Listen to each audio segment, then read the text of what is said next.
Welcome to the Mindful Fire podcast, where we explore living mindfully on the path to financial independence and beyond. I'm your host, Adam Cuello, and I'm so glad you're here. On today's episode, I'm joined by my new friend, Milena Regos. Milena Regos is the founder of the Unhustle movement. She is a rebel entrepreneur, an award-winning marketer, certified human potential coach, and a podcast host on a mission to inspire 100 million people from all over the world to ditch the hustle culture mentality and to begin a new way of living and working. She believes that when you focus on well-being, resilience, and purpose, you can tap into higher creativity, productivity, and optimal performance. Unhustle is a movement of people looking to switch our work culture from one of constantly feeling overworked, overwhelmed, and burnt out to one focused on purpose, alignment, values, and finding balance within our work and our lives. In this episode, Milena shares her story of building up her own digital marketing agency only to find herself overwhelmed, unfulfilled, and burnt out. She discusses how a 10-day trip to a fishing village in Mexico where she had no internet woke her up to this idea that she doesn't need to be working so hard to be successful. And it put her on this journey to create Unhustle. And Milena and I also discuss how she's gone about building a business around this idea of Unhustle that has allowed her to do work that's aligned with her passion and her purpose. That's allowed her to create a successful business through that work. You can find the show notes for this episode, which include all the links, resources, and books mentioned at mindfulfire.org/26. I really enjoyed this conversation with Milena, exploring the idea of what it means to have an unhustle mindset, and I hope that you enjoy it as well. Let's jump into today's episode.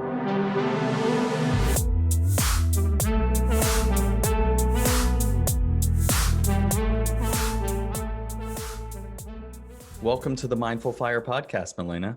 Thank you so much for having me, Adam. I'm super excited to be here. I'm excited to have you and to dive into your ideas around moving from hustle to unhustle. Let's do it. So I'd love to have you start by just telling the audience a little bit about yourself and what you're up to in the world. Sure, let's do that. So my name is Milena Regos, and I am the founder of Unhustle. But prior to that, I was a digital marketer for many years. So in reality, I have a 25 years of career in digital marketing. And I was fortunate enough where I had my own digital marketing agency and worked with phenomenal clients. I had a team, and eventually I ended up feeling burnout. Now, when I did, there was no medical diagnosis for burnout. I didn't really know I was burnout. I felt quite tired of doing the same things.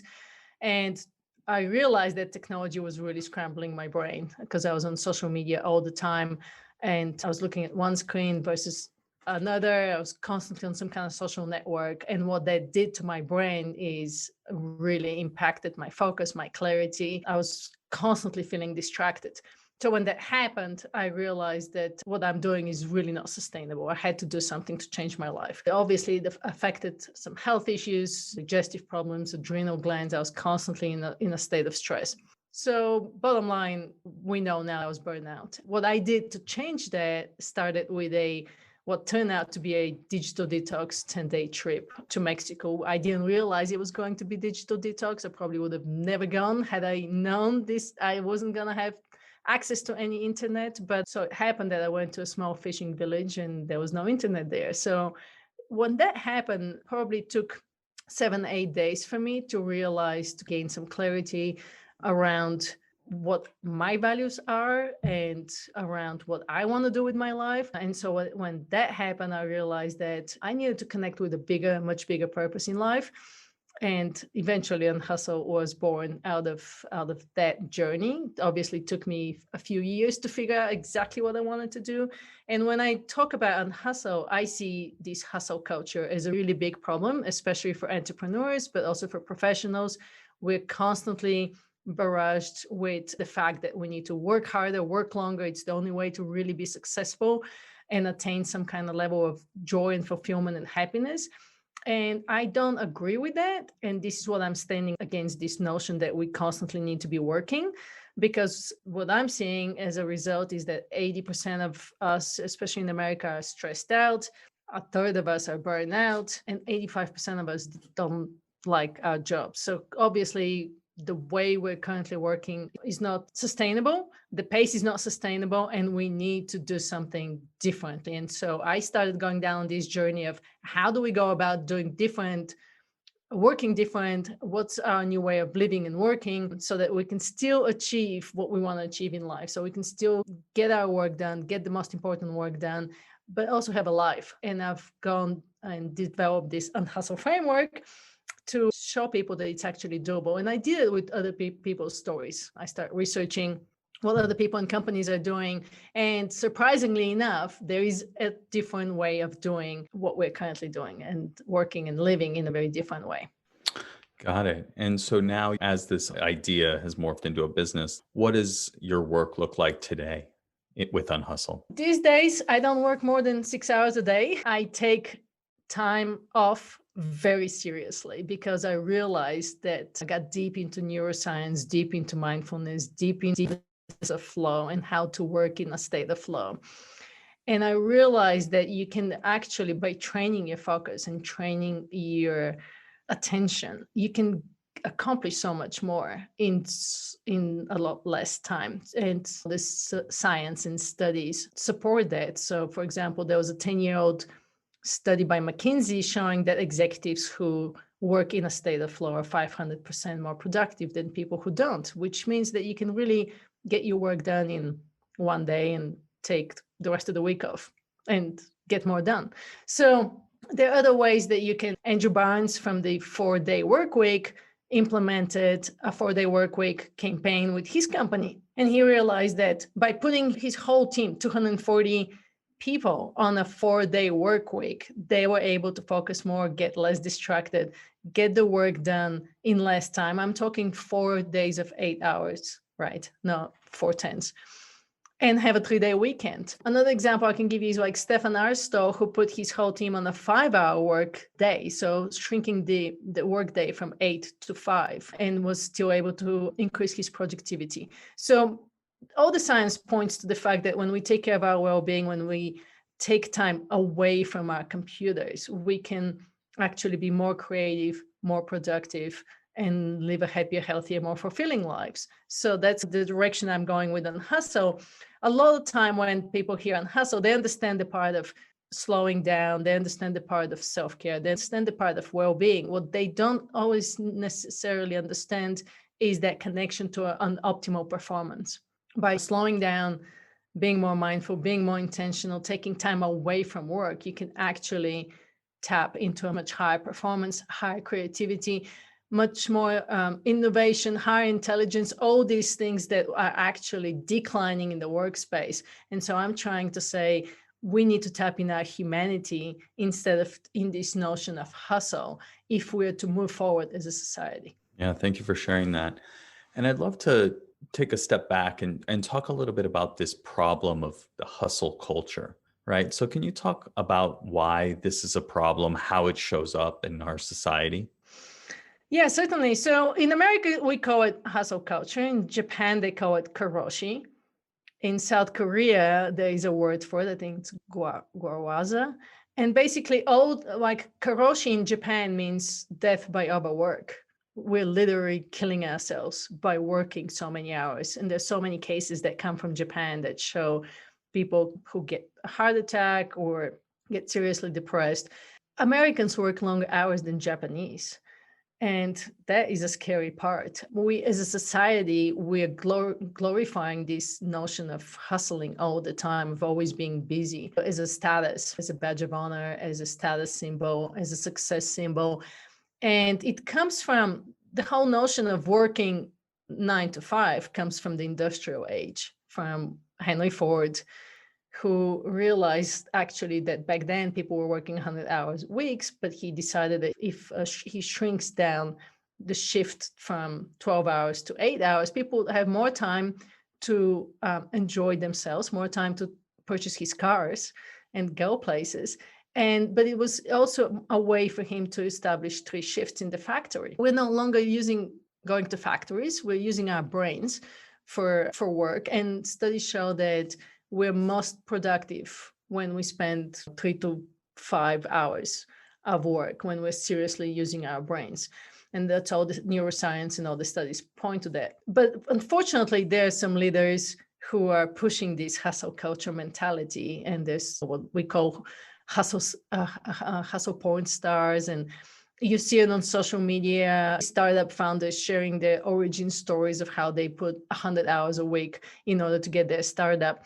And it becomes this competitiveness with social media, with like fear of missing out, with what our egos tell us we should be doing. So it's partly cultural, partly societal, and partly human nature of being in this rat race, being in the grind, and constantly doing with absolutely no time for being, when everything points out that if you take more time being, you'll be happier, you can connect more with your inner peace, you can be more mindful, and you can focus on your well-being and have more brain power to do what you want to do.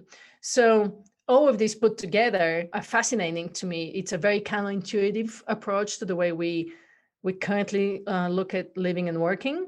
And I see it as the superpower of the 21st century, because especially with the pandemic right now that we're working from home, so many more people have really blurry lines between work and home. There's actually a study that showed that we work 3 extra hours every day. So it's really hard. It's really interesting to me. It's really hard for us to say, okay, that's enough, right? And close the computer and move on with your life. And so I'm inspiring people with sharing other people's stories and showing all the science and the studies that you can actually, again, be more creative, more productive if you take time off.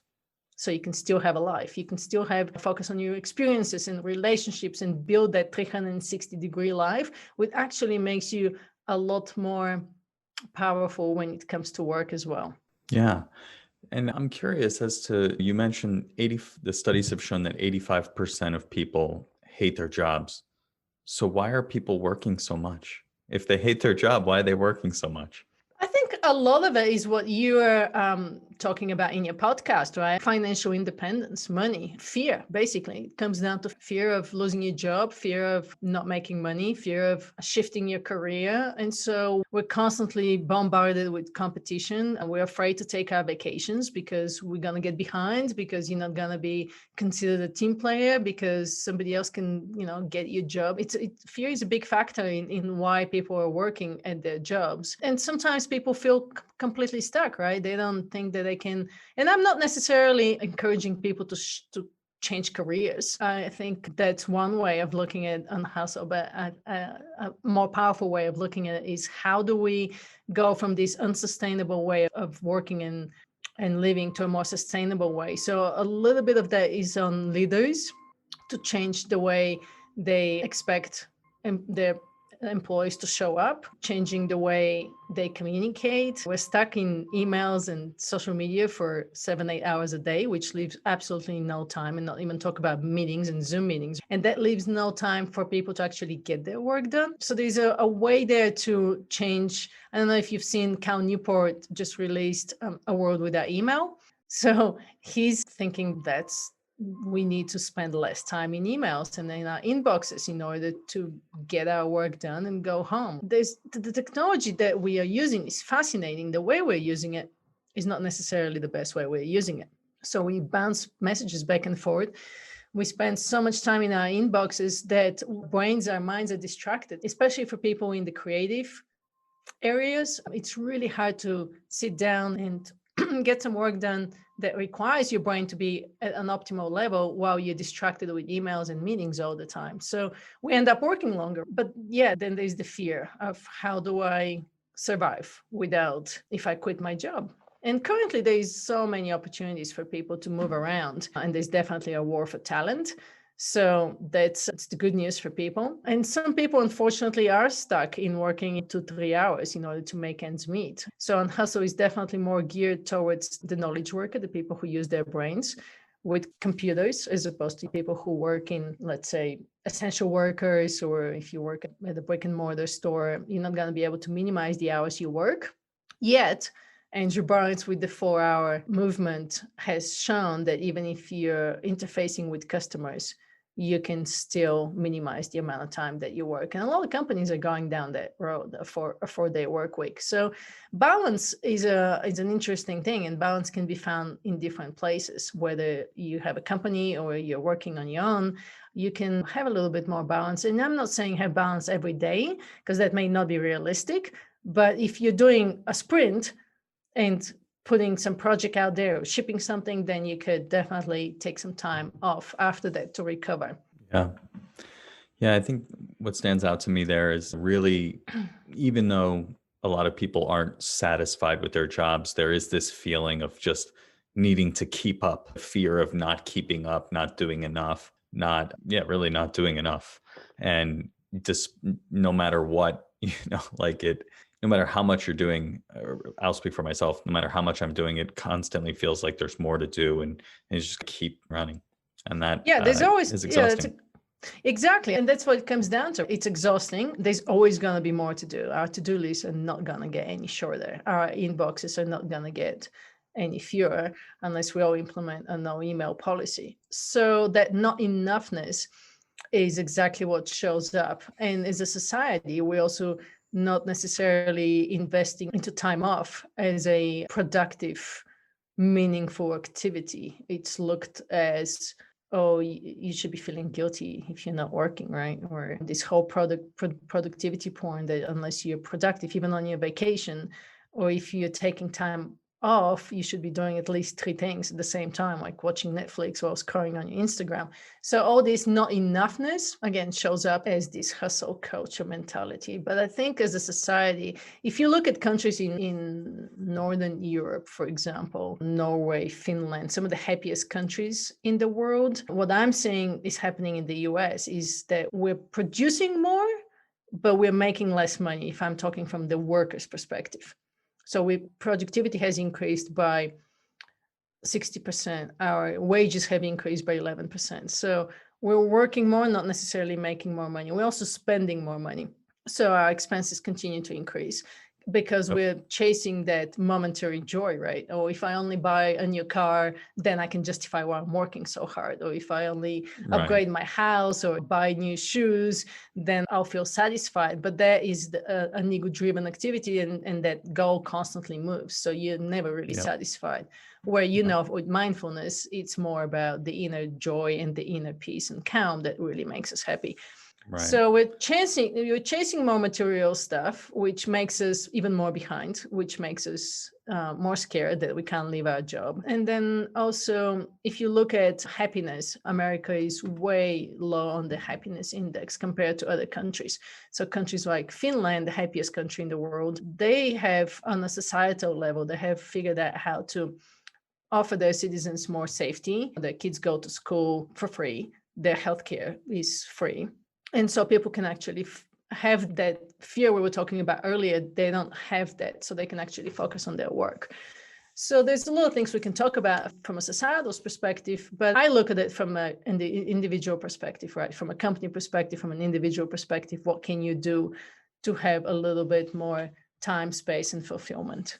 So we're all caught up in this hustle culture, rather, to some degree. What does burnout look like? You said when you were experiencing it, you didn't recognize it because it wasn't really a thing that people talked about then. But I think it's still challenging to actually realize, am I burnt out? Like, I'm asking myself from time to time, there's a lot going on. Is this burnout? So how would you say people can identify burnout within themselves? Yeah, that's a great question. So for me, what showed up is getting a little disinterested, a little like feeling like I'm losing my passion for my business.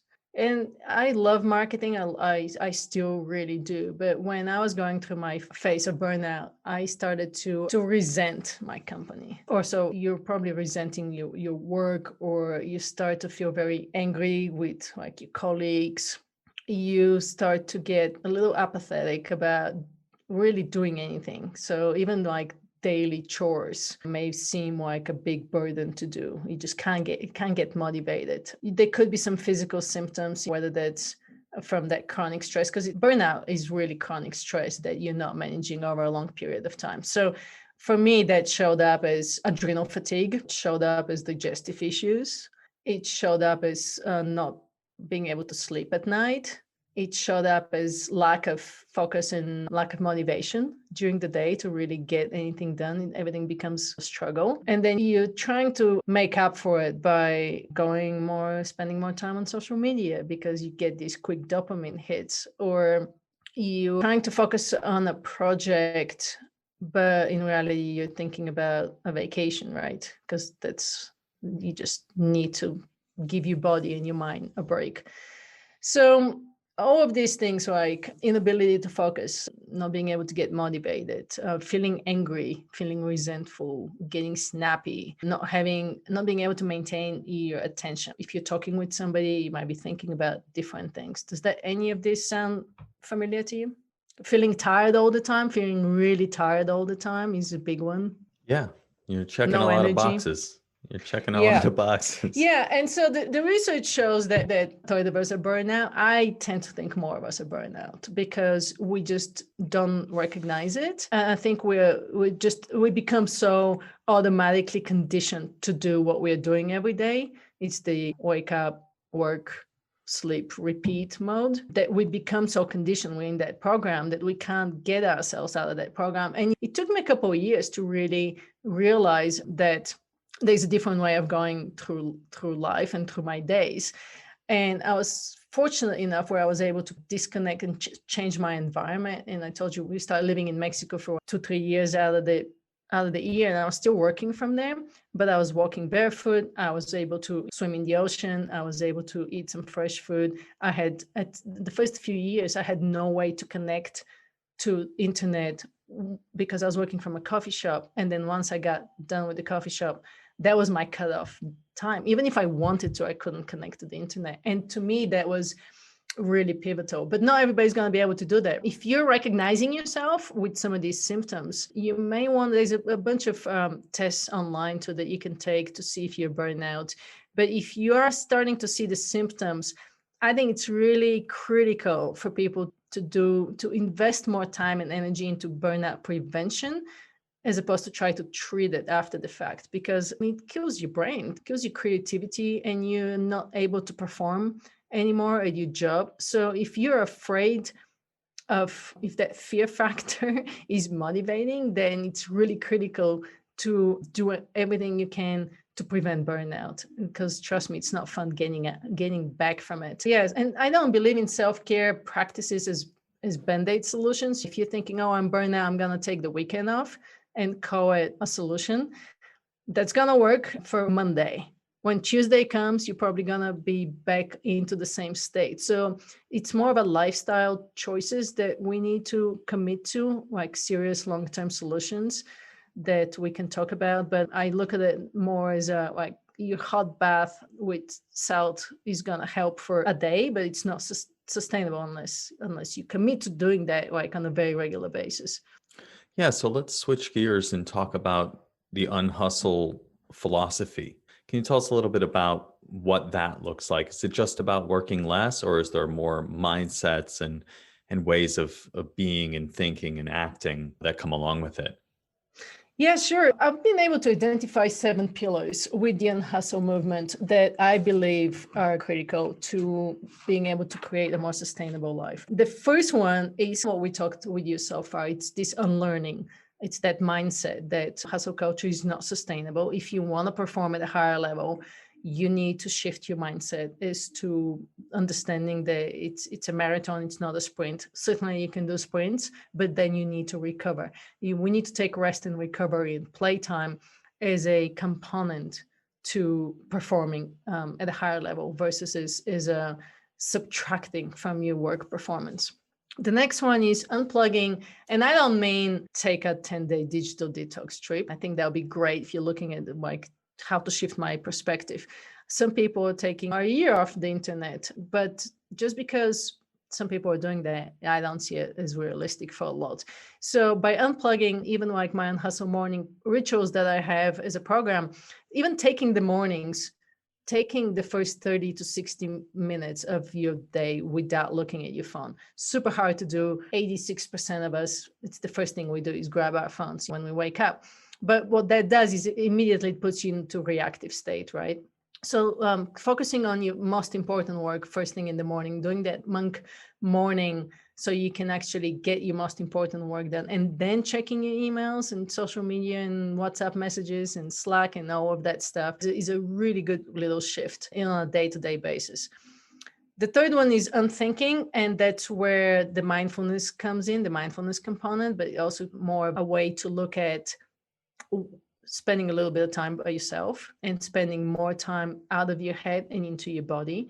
So that's where like mindfulness meditation comes in, maybe spending a little bit of time outside in nature without your phone. That's where that brain coherence comes in, getting to a point where you can start regulate your stress level by getting into your heart. There's also the place where you get out of the living in the past, telling you the same stories, to believing that hustle culture is actually the way to success, and rewiring your brain to where you can actually get into a more powerful state, like states of joy, hope, gratitude, confidence, so you can actually go through your day from a completely different perspective. When you're stuck in that level of stress and overwhelm where actually 70% of people spend their time in, you can't have the clarity and the focus to get your work done. And then the next one is unbusying your day, so you can actually get out of the stuff that doesn't move the needle and focus on the things that actually create impact for your business.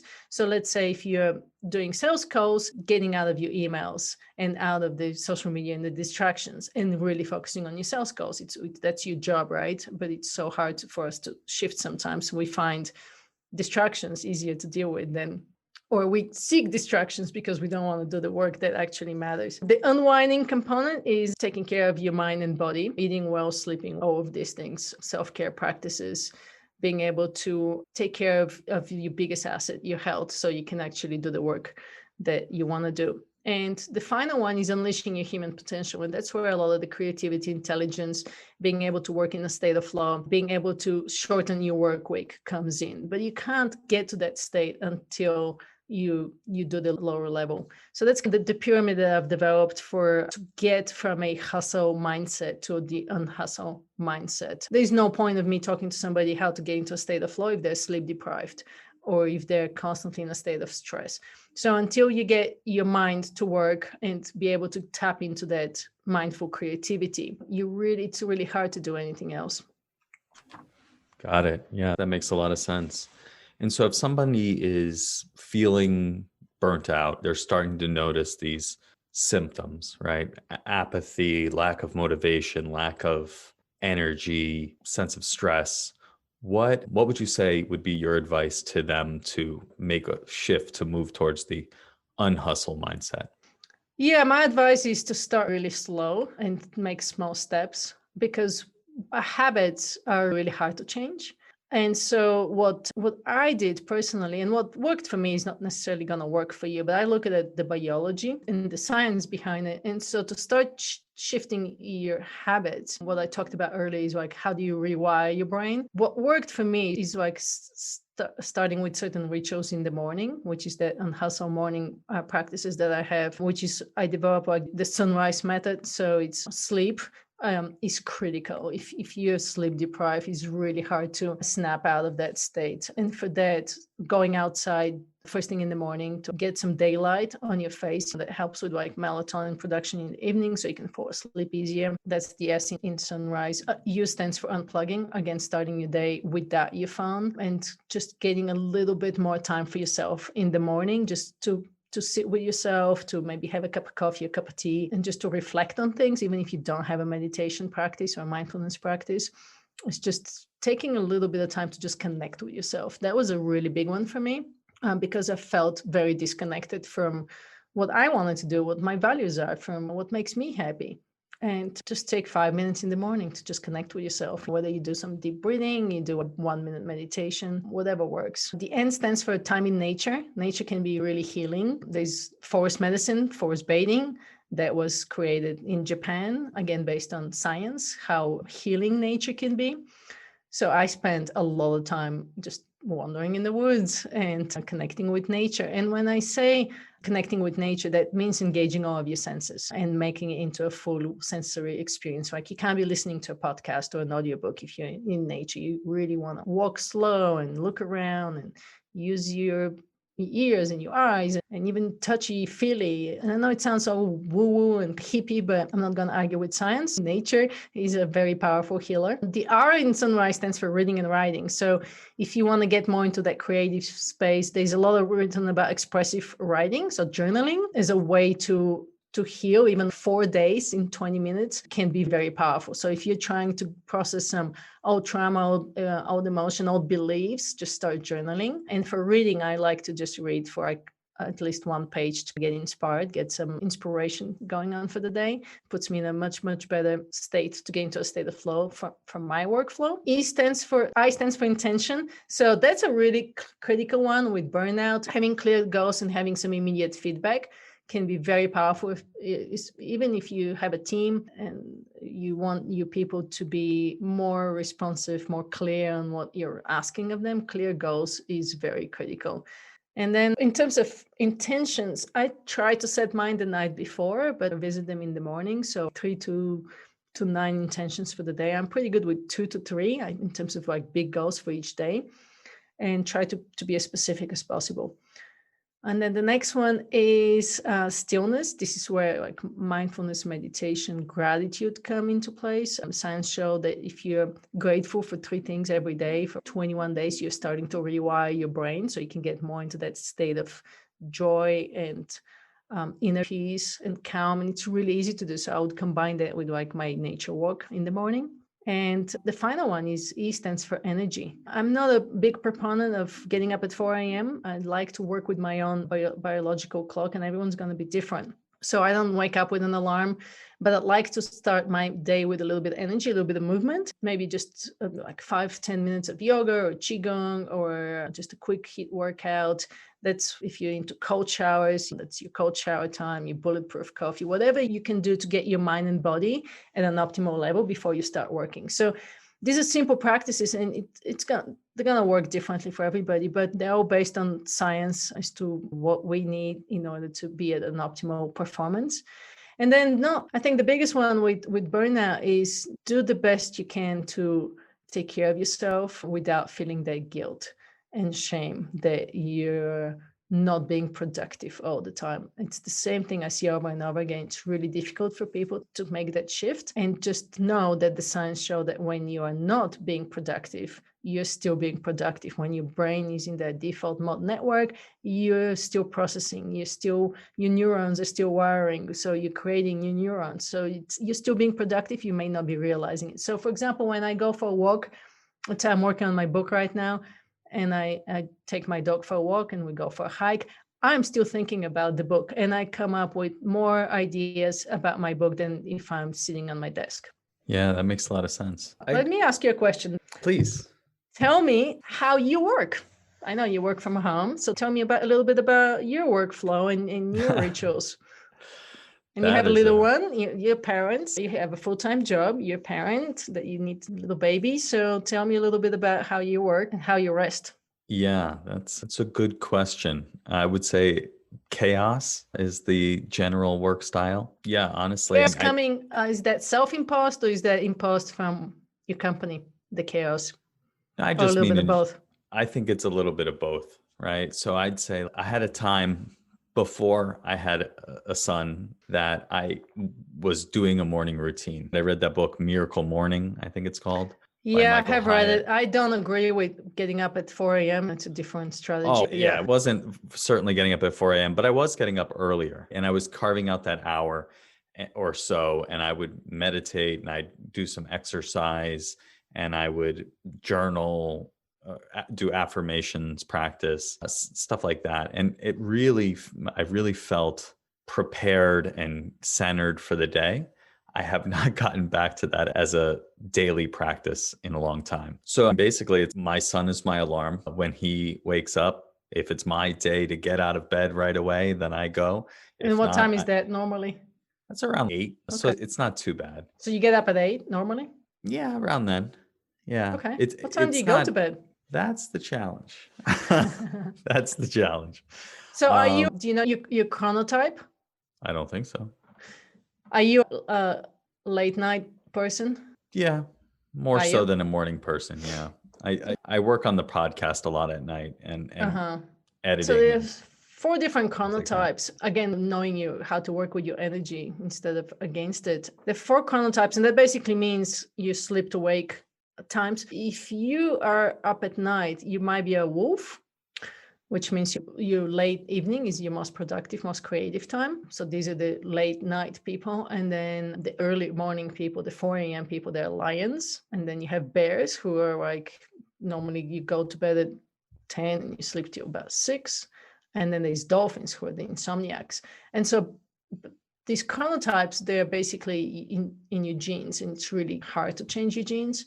So working with that, knowing that you can actually structure your day around it so that you can work when you're at a higher energy. And that's what I'm seeing with companies doing, actually allowing their employees to work when their energy is the highest, because what's the point of working when you're half asleep? Now, if you have a job like sales calls, you can't make these sales calls at midnight, but you can maybe start later in the day and work later in the day and work more with your energy that way. But okay, so let's continue. So you get up at 8. Yeah, so the day looks like taking care of my son, doing calls when I have calls, and fitting in the rest of the stuff, emails, presentations, things that I need to prepare in between, right? After he goes to bed. So there's not really a set schedule, but I'd say like from the time starting around like 11, a lot of the people I work with are on the West Coast. So starting around 11 or 12, I put him for a nap. And then when he's napping is when I get the most important work or meetings done.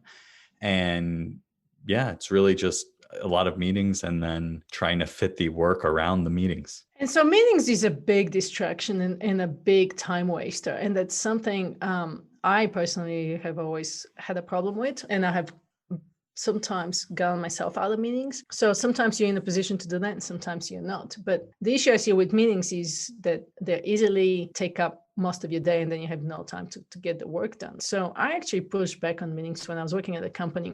I pushed back on meetings with my boss and I said, unless I absolutely have to be in that meeting, can I be excused from the meeting? Or push back. We had 2 different types of meetings. One was more the spontaneous type. I was a ski resort marketer for 10 years. So I was turning these all managers meeting, and we had it once a week, but we didn't necessarily have an agenda for it or a goal of the meeting. We'll just get together and talk about it for an hour. And then we had this other meeting that was like the ski resort meeting, and that was at 7 a.m.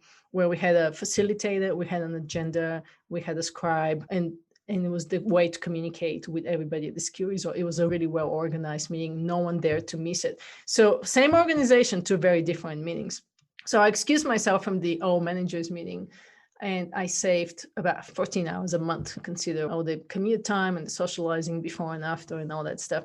And that was the year that I knuckled down and I focused on my marketing work. And we won a marketing award, and the ski resort broke records, and we made a ton of money. And I'm not saying it's all thanks to me, but I was able to actually get my work done. So I guess I want to encourage people, if you're leading meetings, look at how you're leading the meeting and look at what are you trying to get out of the meeting. Because sometimes when you add up all the money of everybody in that meeting, you see how much that meeting is costing you. Are you getting that in return?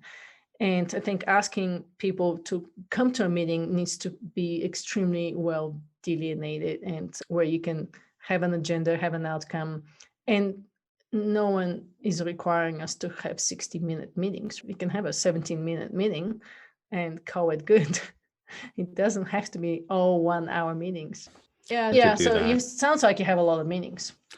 I have a good amount of meetings, and I've done some of that. I've pushed back on some. It's just like sitting in this meeting, I'm not saying anything. I'm not even really familiar what they're talking about. So why am I here? Yeah, why are you here? And your mind is right, and your mind is probably somewhere completely else. For sure. Honestly, like what I've started doing also, especially for meetings that either I don't need to be looking at the screen or I really want to actually pay attention, I've started walking. I'll just call into the meeting instead of doing it over Right. Google Meet or Hangouts or Zoom or whatever, because I find that since I don't have a lot of other time to be doing my work, my emails and my various things, I'm just doing that instead of listening in the meeting. And so that Yeah. I'm not doing either thing effectively. And so just dialing into the meeting, going for a walk, one, I get some fresh air, I get some exercise, and I'm actually paying attention more in the meeting. And so I Yeah. found that to be a really nice way to make use of that time when I Yeah, have I to be in think a meeting. Zoom meetings is not good. I actually just saw an article today from Citi, and they're implementing a no Zoom meeting Fridays. But again, these are quick fixes, right? Yeah, no meeting Fridays is great. But what if you could Mhm. just work 4 days in a week and give people the fifth day to go have fun? Yeah. Yeah, I think you're absolutely doing the right thing, especially with Zoom meetings. If you don't have to be in person, yeah, walking outside is great. Yeah. Yeah, I think with this whole thing, right? Like the pandemic has shown me that I can work less and get the same amount done just because I don't have all the time to work. I'm not dropping my son off at daycare or I'm not handing him off to a nanny. As nice as that would be, that's not what we're doing at the moment. And so, with me and my wife both working full time and taking care of him full time, you just have to be more efficient, whether that's Exactly. finding an hour and just hammering out the emails with no distractions because it needs to get done. That's just how it's been, and Yeah. it's worked quite well. It's still stressful, and I do feel the sense of overwhelm because of managing all of that and then adding in side projects like the podcast. And so one thing I was curious to get your thoughts on is really, how do you think about side hustling, right? Is it within the hustle culture? The way I think about it, just to set the stage, is I look at side hustling and even on the job side hustle. I have like on the job side hustles where I teach Search Inside Yourself, an emotional intelligence mindfulness course. I lead meditations, and that gives me the sense of purpose and fulfillment at work. And then I do the podcast as well, which of course also gives me that alignment and purpose. But that's a lot of work that I'm adding to my plate. And so, how does that all fit into your philosophy of the unhustle mindset? I'm not a big proponent of side hustles, to be honest with you, because normally we start a side hustle based on some kind of passion and project or hobby or something that we're really drawn to because of what we like to do, because of what we find joy in. And then we end up turning that side hustle into a side business, which takes over our lives. And now we have no time and no joy because now you've turned it into work.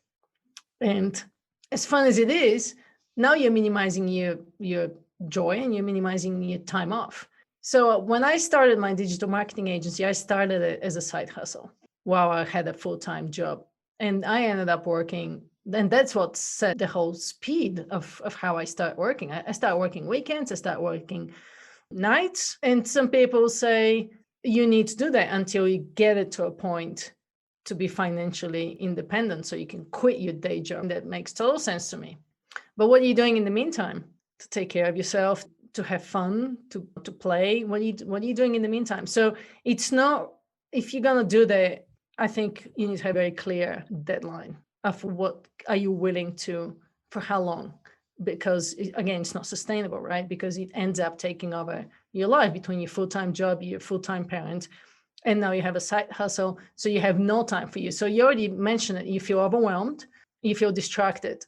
You already have a side hustle with Google. So again, I'm not a big proponent of it. I can understand it from a financial reasons. I'm more of a proponent of save some money and then take the plunge and commit to it full time and have a clear plan of how you're going to make money fairly fast than trying to juggle a parent and a relationship and a full-time job and a side hustle. So that's how I feel about it. Obviously, grit and passion and purpose are prerequisites for getting into a state of flow. So following what you're passionate about, I think it's very important, being aligned with what makes you happy. But I guess the question I would have for you with the podcast is, what's the goal of how is it going to make money? Are you trying to monetize this podcast, or are you just trying to fill your time with sharing stories, or is there and then go to this, like trying to monetize it and break away from your full-time job? And do you have a clear path? And maybe taking a little bit of time to think about that path and how you're going to monetize it, instead of just doing the interviews, which I think the interviews are great. You're connecting with more people, you're building your network. I think all of this is great, but what's the ultimate goal with it? And how are you, and I guess the way to look at it, so you're not really hustling, how is it different from what everybody else is doing? Yeah, it all makes sense. But at the same time, this gives me that sense of flow, right? Like I stay up late editing because I'm like enthralled in the conversation that I'm listening to, and I'm like cleaning it up and making it really say what I wanted to say and all of that. And then getting it out there and getting some good feedback. As we talked, sometimes it feels like I'm putting it out in the void, but I do get good feedback. And so that all is very fulfilling.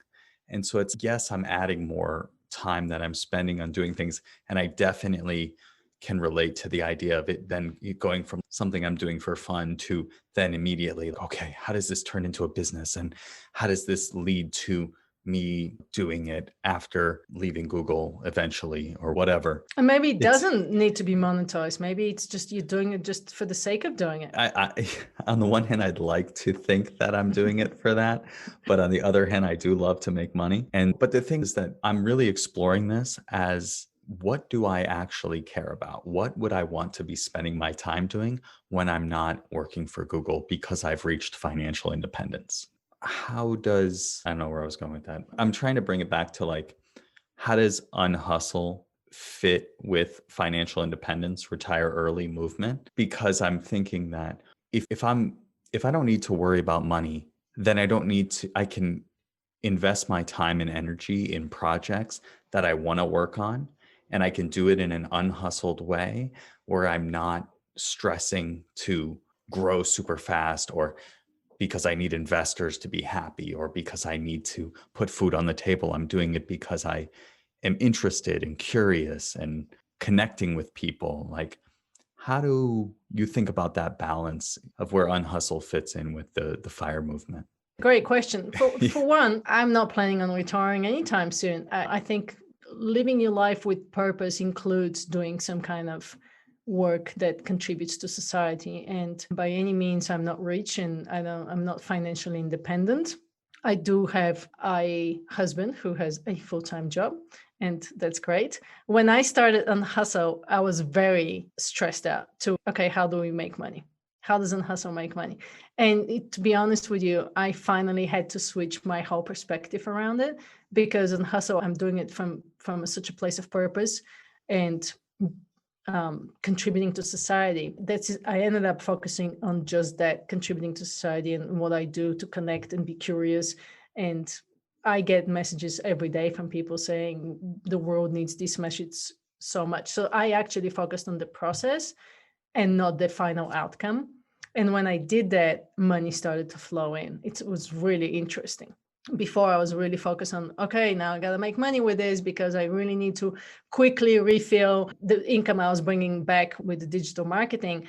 And right. It was really putting me in a place of like scarcity and overwhelm and stress and fear again. And once I switched my mind around, which isn't easy, but it's doable, switched my mind around to say, okay, I'm going to find joy in this process with your passion project. Find joy in the actual process, into what you're doing, and not be so focused on the actual making money part, then money is going to actually flow. The early retirement movement, I feel like I'm living it because of the way I've designed my life, but I still have a work component in my life. And I do believe that also the people from the early retirement movement will tell you the same, that, yeah, you can structure your life to where you don't need to work all the time, but you still, work is a healthy component of living, whether you volunteer or you do work. So in a way, I feel like I'm living it, but I don't necessarily promote that. I think I'll continue to work until very late in my life because I like it, and because I enjoy seeing the light bulbs going up in people's heads when we talk about things. And I enjoy the connection. I enjoy connecting with like-minded people. So I'm building the Unhustle community right now to let people participate in a very organic way and start building this tribe. That's what we wanted to do from day one, actually, with Unhustle. finally getting around to it. It's been a couple of years. Yeah, I think that I relate completely to this idea that FIRE is not about reaching financial independence, retiring, and then never doing any work again. One of my podcasts with a friend of mine who's a mural artist who went through a similar burnout situation. And she's like, wait a second, so you want to retire so that you can be an entrepreneur? I'm like, yeah, that's what I want to do. But from a place of creating and being creative and curious and connecting. And I'm all about creating opportunity through connection. And so being in full alignment with that and not doing it for 40 hours a week necessarily, and perhaps making money, maybe even enough money to cover my expenses would be nice. The idea being that once I've reached financial independence, all of that is just a nice to have. It's not a necessity. And so that's very much the way I'm thinking about it. No, you're definitely on the right track there. We can talk about this a study that shows that what's the optimal amount of money to be making, right, for optimal fulfillment. And since it was done about 20 years ago, I added like cost of inflation. So let's say it's rounded up $100,000 a year, right? There is a huge component of managing your expenses. Totally. Which a lot of us are really bad at. That was part of my lifestyle redesign, managing expenses and simplifying life. How do I simplify my life? It's actually one of the pillars. Actually, I don't know if I brought that up with Unhustle is how do you create the simplest business model and the simplest life so that you have more time and more space and more freedom to do what you want. But I think in your thinking, I picked up a little bit of limiting belief in there. And that limiting belief was that, oh, if I can just cover my living expenses with what I'm doing, maybe a little bit more, I'll be okay. But I believe that, for example, let's take Unhustle. I believe that I can build a very thriving, let's say, digital community with Unhustle and not have to work that much and still make a lot of money. Do you think that's doable? Because a lot of people are doing it right now. Absolutely. Yeah, totally. So it's doable, right? It's completely doable. But for some reason, we're stuck into that mindset, exactly going back to hustle culture, that unless you're working really hard, you're working really long hours, then you can't achieve that. And that's what I call a limiting belief. The technology exists, we can delegate, we can automate. I'm super excited about the community because I see, let's say 1,000 people join. 1,000 people. Is that possible to join? Absolutely. Let's say $10 a month, right? That's $100,000 just from 1,000 people. It's completely doable though, right? Yeah, totally. Absolutely. Yeah, a lot of what we're dealing with is beliefs. Yeah, very much. Yeah, so I know we only have a few minutes left, so I'd love to touch on quickly, as you've built out this business, when you focused on the process and you now have coaching and courses and workshops, I'd love to ask you, as someone thinking about this, I know I was just saying I'm doing it for the love of it, which I am, but as someone thinking about making a business in what some people are calling like the passion economy, where would you start? Where would you start? And how did you turn this into a business, and where would you recommend starting? When you start, what do you mean by that? I guess I have a podcast now. I'm interested to hear from your perspective. How do you think about the podcast as a tool within your business? And should I just stay focused on the podcast? Should I have this idea of doing a course around envisioning and using the predictive nature of your brain to envision your future, which has been very powerful for me? I'd love to do a workshop on that or a course on that. But I have all these ideas that I feel like are just distracting me and potentially creating more stress and overwhelm. But I still want to pursue them in some way. So when I say, where do I start? Do I start and I want to build a community? I can't do all of these things. And so where would you recommend starting from that perspective? I have a podcast. What's next? That's an excellent question. It's exactly what people come to me for, like coaching sessions, let's say. And how do you do it with ease and joy? And what's the most effortless things to do? Where do you want to start? Jules, what do you feel is the one thing? Because right now I can put you like in your lower belly, you can do some deep breathing, get in touch with your heart. I think it's the envisioning workshop. I've had an opportunity to lead something like this at work, where it was for the Women's History Month. And I did a envisioning session, and it was just super aligned because I talk about this in Search Inside Yourself as well. So I want to build out that concept there you go. more. So you already know the answer. Most of us already know the answer, but we lack that clarity because we're bombarded with so many shiny objects. And like I start talking about a community and you start thinking, maybe I should be building a community. Yeah. Or like I have a course and maybe I should build a course. But no, this is exactly the point of Unhustle. Do what you're passionate about. Do what's easy and joy brings you joy, and do the things that's the most easiest. Just start there. Just focus on that one thing and don't compare yourself to others, because somebody else's journey 3 years ahead of you is not where you are. So just do what's the absolute easiest thing to do. And you gain more clarity as you start talking to more of your audience as to what they want. And the community's taken me like 2 years to get to that point. I knew from the back of my mind that I should be creating a community. I knew it, but I went down like retreats and courses and workshops and masterminds. And to be honest with you, my people want community, so that's what I'm going to focus on doing. But your people may want something completely different. And it also needs to align with what you feel good about doing and what's easy. So if the workshop's easy, you've already done it, do the workshop. Yeah. But is it a shiny object? Is it distracting me from the podcast? I don't know. No, you asked me about my podcast. Yeah. What do you think about the podcast? I started my podcast because I started because I wanted to connect with other people and I wanted to hear their stories and I wanted to interview them because I wanted to prove to myself that I'm not crazy about this and that other people can doing it. And I also wanted to hear other people's burnout stories. So I started my podcast for me.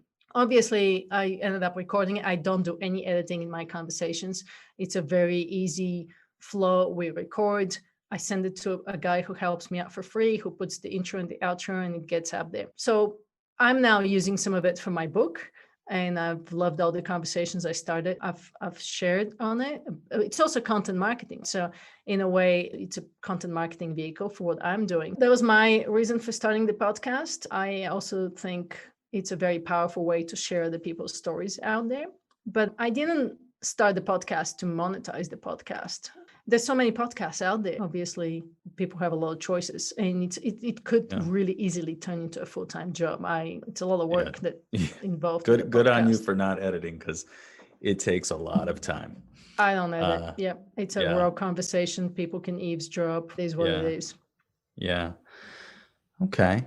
Yeah, I think that makes sense. All right. So let's switch gears now into what I call the Mindful Fire Final Four. So the first question is, what is one simple action or mindset shift that somebody can make to bring more unhustle to their life? The simplest question you can ask is, what if it was easy? When you have to do something, or you have to like work on a project, or you want to launch a product, or do a meeting, or work on a company project, or think of how you want to live your life. If you ask yourself, what if it was easy? Why does it have to be difficult and hard and long and painful? What if it was easy? And that might be able to shift your perspective a little bit. Like you and I just talked about with the workshop. You have all these things you can do. The easiest thing, what if it was easy? Well, it's the workshop. It's already in you. You probably already figure out a faster, easier, more enjoyable way to do it. Yeah, it's funny. Morgan, the mural artist, said the same thing when we were talking about this like last year about the podcast, and she has a podcast, and she said, how would this be easy? That's great. I love that. So or how would you do it the unhustled way? If you have 1 hour to do it instead of 10 hours. I spent, the busier I get, the more I walk away from my computer. I had 3 presentations due last week on Friday, and I was like, I can't do them all 3 in a way that prepared with presentations and everything. So I said, what if it was easy? If it was easy, I took 1 hour to prepare for one of these presentations. I had no slides, and we connected and we talked in a group, and people loved it. They're still raving about it because it was that human connection. We all shared stories. People loved it. I didn't have to prepare for the presentation. People came up and engaged. So it was easy. Yeah, I love that. Okay, so the second question is, what piece of advice would you give to someone early on their path to financial independence? Get really serious about your expenses. We spend far too much money on things we don't need that just add up to our stress and overwhelm and rob us from our time. So I'm not necessarily a minimalist, but I definitely live more of a simpler life. And then you don't have to work as hard. Yeah, said. And The third question is, what piece of advice would you give to someone getting started with meditation and or mindfulness? Mindfulness, like when I did an 8-week mindfulness-based stress reduction program, and it was like somebody flipped the switch in my brain, and I've never looked back. But a lot of people still think that it takes a long time and they are not doing it. Who really introduced me to meditation in a very different way was Light Watkins. I don't know if you're familiar with him, but he has this theory or breaks the myths of meditation, that you don't have to sit cross-legged on the floor and close your eyes and light a candle and have beads around you. You can just sit like you're watching TV and be comfortable and close your eyes for 1 minute and focus on your breath. So I would say start with 1 minute. 1 minute is doable. Everybody can do 1 minute. And I actually just posted a video in my community about how you can accomplish heart brain coherence in 1 minute. Take, a few deep breaths, count to 5, inhale, exhale, or do box breathing, and then just visualize something that makes you really happy and joyful, or somebody that loves you. And in that 1 minute, you can create heart brain coherence and gain a lot more clarity and calm, right? So 1 minute, everybody can do 1 minute. You can do it, and you can do it anyway. You can be in line, you can be doing the dishes, you can be brushing your teeth. So yeah, start with 1 minute. Great advice.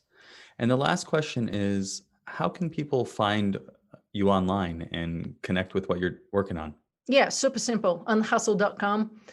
They can come to the website. I have a free ebook in there with 7 cases from people who have gone down the Unhustle mindset. So that's an interesting read, as you and I were talking about earlier. It shows the framework, and some podcast interviews that they want to go deeper into that. So that's a good first step for people to see that it's actually doable, and people and companies are doing it. Unhustle.com.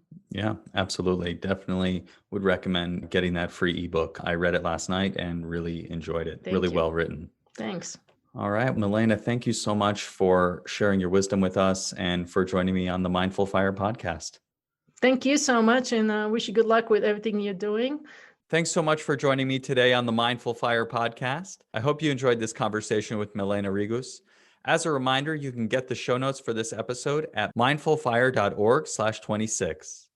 And if you got value from today's episode, I invite you to please hit subscribe on the platform you're listening to. This just lets the platforms know you're getting value from the episodes and you'd like to be here when we produce additional content. Thanks again, and I'll catch you next time on the Mindful Fire podcast.